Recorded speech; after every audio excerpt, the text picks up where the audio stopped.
Dans cette vidéo, je vais vous partager les 11 stratégies en bourse les plus populaires afin de déterminer quelle est la stratégie la mieux adaptée pour vous. Nous allons découper cette présentation en 3 catégories, débutants, intermédiaires et experts, et à la fin de cette vidéo, vous saurez de façon très simple quelle est la meilleure stratégie en fonction de votre profil d'investisseur.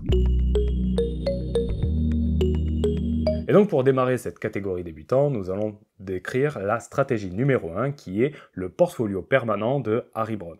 Donc de façon très simple, c'est 4 ETF qui sont non corrélés entre eux, c'est-à-dire 25% d'ETF actions monde, 25% d'obligations à court terme, 25% d'obligations à long terme et 25% d'or.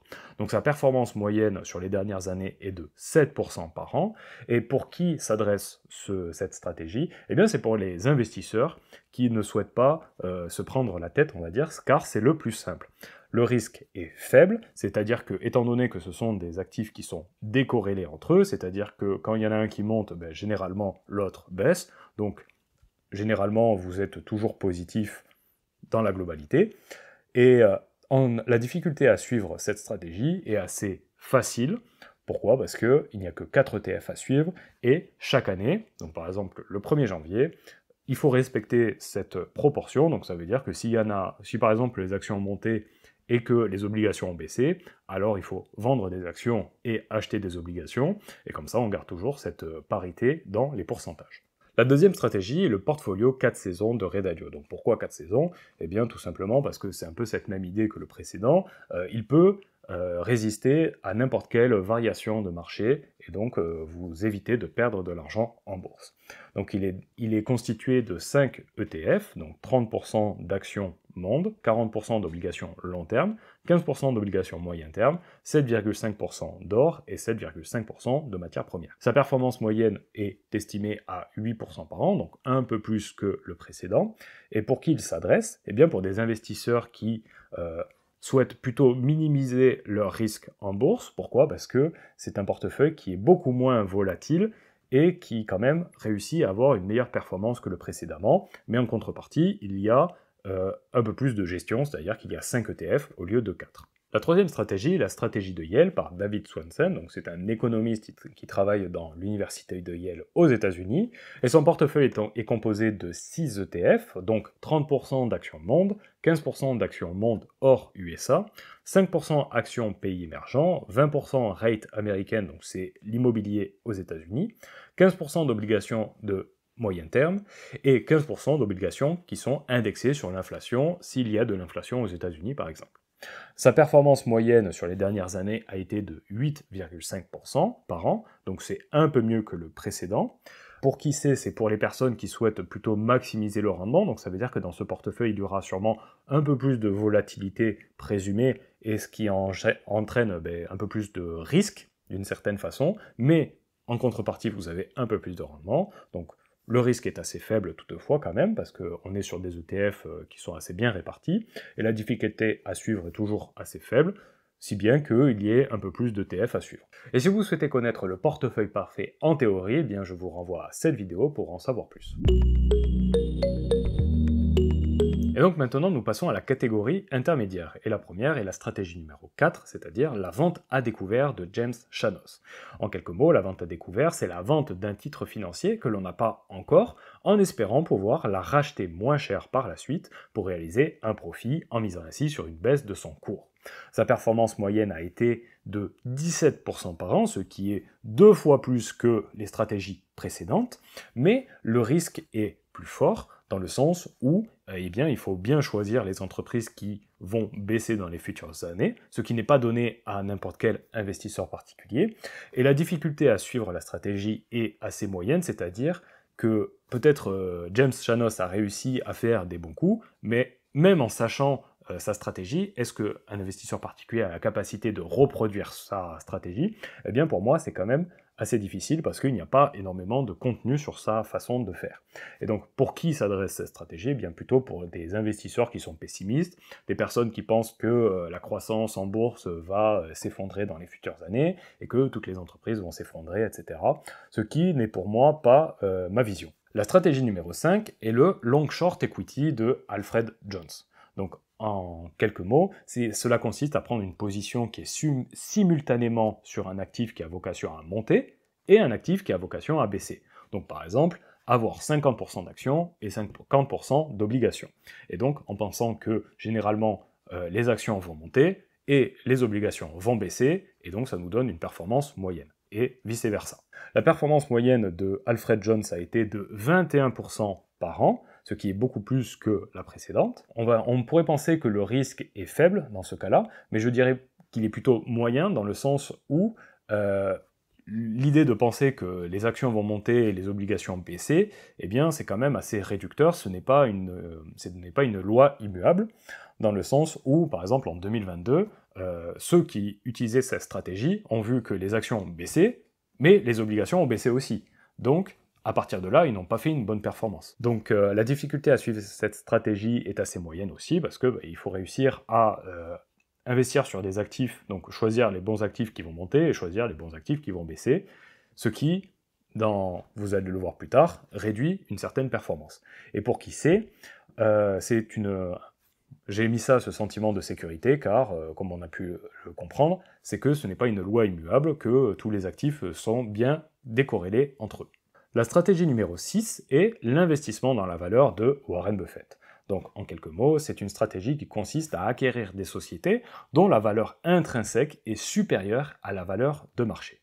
Sa performance moyenne a été de 23% par an, et pour qui c'est, donc pour les investisseurs particuliers, pour moi c'est la meilleure des stratégies que nous allons énoncer maintenant, et ce n'est pas forcément la plus rentable en soi, mais c'est celle qui, d'un point de vue risque, ça reste moyen, c'est-à-dire qu'il faut réussir à bien sélectionner les entreprises qui ont une valeur intrinsèque supérieure à la valeur de marché, ce qui n'est pas donné à tout le monde non plus, mais il y a beaucoup de documentation sur sa stratégie, et elle est assez simple à reproduire d'une certaine façon, et c'est pourquoi c'est pour moi la meilleure des stratégies, et j'ai mis aussi qu'elle est possible si vous utilisez un PEA ou si vous voulez une stratégie à dividende, parce qu'elle est assez adaptable. C'est-à-dire que vous pouvez investir dans de bonnes valeurs qui peuvent être achetables dans le PEA, et si vous préférez suivre une stratégie à dividende, eh bien il y a aussi des bonnes valeurs qui versent un dividende. Donc c'est pour ça que pour moi c'est la stratégie la meilleure.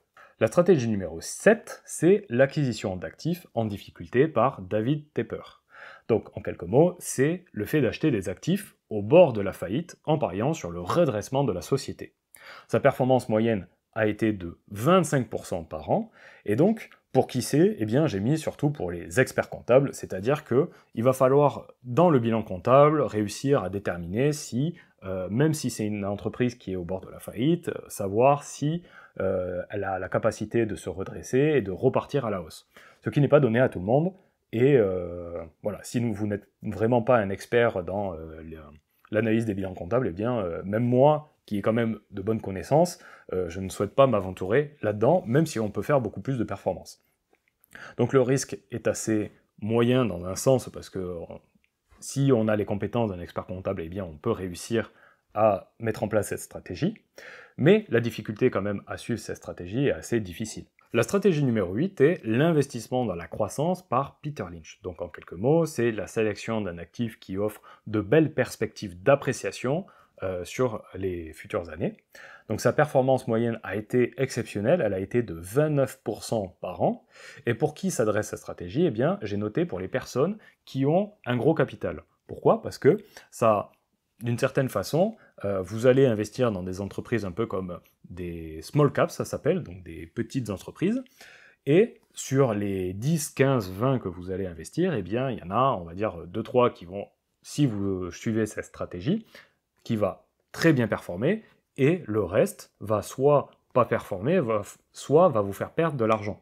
Et donc, dans cette moyenne, si vous sélectionnez les bonnes entreprises, eh bien, vous allez avoir une performance qui est bien meilleure, mais si vous sélectionnez les mauvaises entreprises, vous aurez une performance moindre. Donc c'est pourquoi le risque est moyen, il faut savoir bien sélectionner les actifs, et la difficulté à suivre cette stratégie, eh bien, je l'ai mis difficile aussi, parce que c'est quand même beaucoup plus aléatoire, je trouve, que la stratégie de Warren Buffett, où elle est beaucoup plus claire. Donc là, nous rentrons dans la catégorie des experts, avec la stratégie numéro 9, le suivi de tendance par Paul Tudor Jones. Donc en quelques mots, c'est la compréhension de la psychologie des investisseurs en bourse afin d'identifier les directions à privilégier pour optimiser ses placements. Donc c'est un peu ce qu'on peut penser en termes de trading. Donc il va utiliser des stratégies d'options. Donc l'option c'est quoi? C'est un contrat financier qui donne à son détenteur le droit, donc l'option, mais non l'obligation d'acheter ou de vendre un actif sous-jacent, comme une option, à un prix ou à une date déterminée à l'avance, en échange d'un paiement ou d'une prime. Cette performance moyenne de Paul Tudor Jones a été à peu près de 29% par an, c'est une moyenne, et à qui s'adresse cette stratégie? Eh bien c'est surtout pour des traders professionnels. Donc là on rentre dans la catégorie expert, c'est-à-dire que 90% des personnes qui investissent selon les prochaines stratégies ont tendance à perdre de l'argent la première année. Donc ça sous-entend quoi? Ça sous-entend que si vous n'êtes pas très compétent, si vous n'êtes pas dans le top 10% des traders, même si vous avez de bonnes bases, eh bien vous risquez de perdre de l'argent. Pourquoi? Parce qu'on rentre dans des stratégies qui sont assez compliquées. Et donc le risque est assez élevé, et la difficulté à suivre la stratégie est difficile, même en ayant une bonne base de connaissances. Et ce que je veux dire par là, la deuxième chose, c'est que quand on voit la performance, c'est-à-dire 29%, eh bien, en comparaison avec les stratégies précédentes, eh bien, elles sont beaucoup plus faciles à appliquer, même si la performance est un peu moindre, eh bien, le retour sur investissement est quand même plus probable. C'est pour ça que moi je préfère par exemple la stratégie de Warren Buffett. La stratégie numéro 10 est la stratégie Global Macro par George Soros.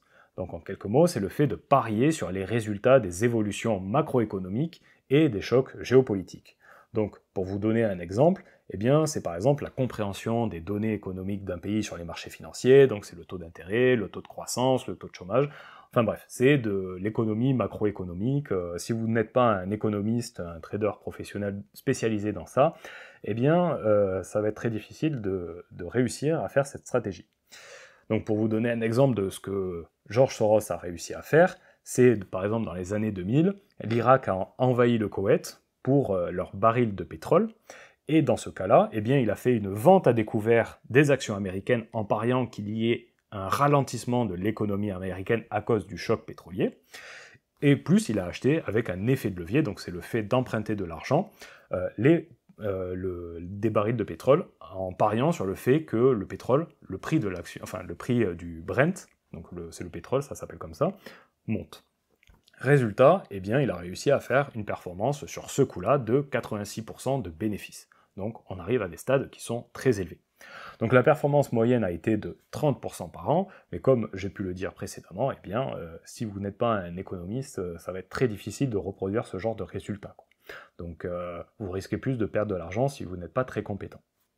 Et donc la dernière stratégie est la stratégie du carry trade par Bruce Cover. Donc c'est le fait d'emprunter dans la monnaie d'un pays dont le taux d'intérêt est faible pour le placer dans la monnaie d'un pays dont le taux d'intérêt est élevé. Et on gagne la différence. Donc par exemple, un de ces coups légendaires a été le fait d'emprunter dans la devise du yen japonais et de le convertir dans la devise du dollar australien, en pariant sur le fait que, étant donné que le dollar australien est corrélé avec la valeur de l'or, puisque l'Australie est exportateur d'or, eh bien, si le prix de l'or monte dans les prochaines années, enfin dans les prochaines semaines, mois, on est sur du trading, eh bien, le dollar australien va voir sa valeur augmenter, et donc en vendant, en reconvertissant ça, eh bien, Bruce réussissait à gagner beaucoup d'argent. Bon. La performance moyenne de cette stratégie a été de 33% par an, ce qui est énorme, et à qui s'adresse cette stratégie? Eh bien pour les traders professionnels, et là encore je mettrai beaucoup plus de warning parce que c'est encore plus compliqué. Quand on fait du trading dans le forex, ça s'appelle, eh bien il y a beaucoup plus de pertes en capital que dans le trading de Paul Tudor Jones, et donc c'est pour ça que le risque est beaucoup plus élevé, et la difficulté à suivre la stratégie est très difficile, dans le sens où, même en connaissant très bien la stratégie de Bruce, eh bien, ce n'est pas dit que vous réussissez à la reproduire et donc à faire ces performances.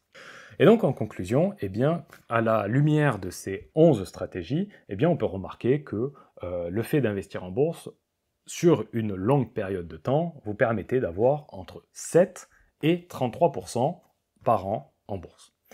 Et quand on fait le bilan de toutes ces stratégies, eh bien pour moi, et ça a été mon avis en 2021, c'est que celle qui me paraissait être la performance, celle qui me permettait d'avoir le plus de performance tout en minimisant le risque et tout en ayant une capacité à reproduire cette même performance, a été celle de Warren Buffett.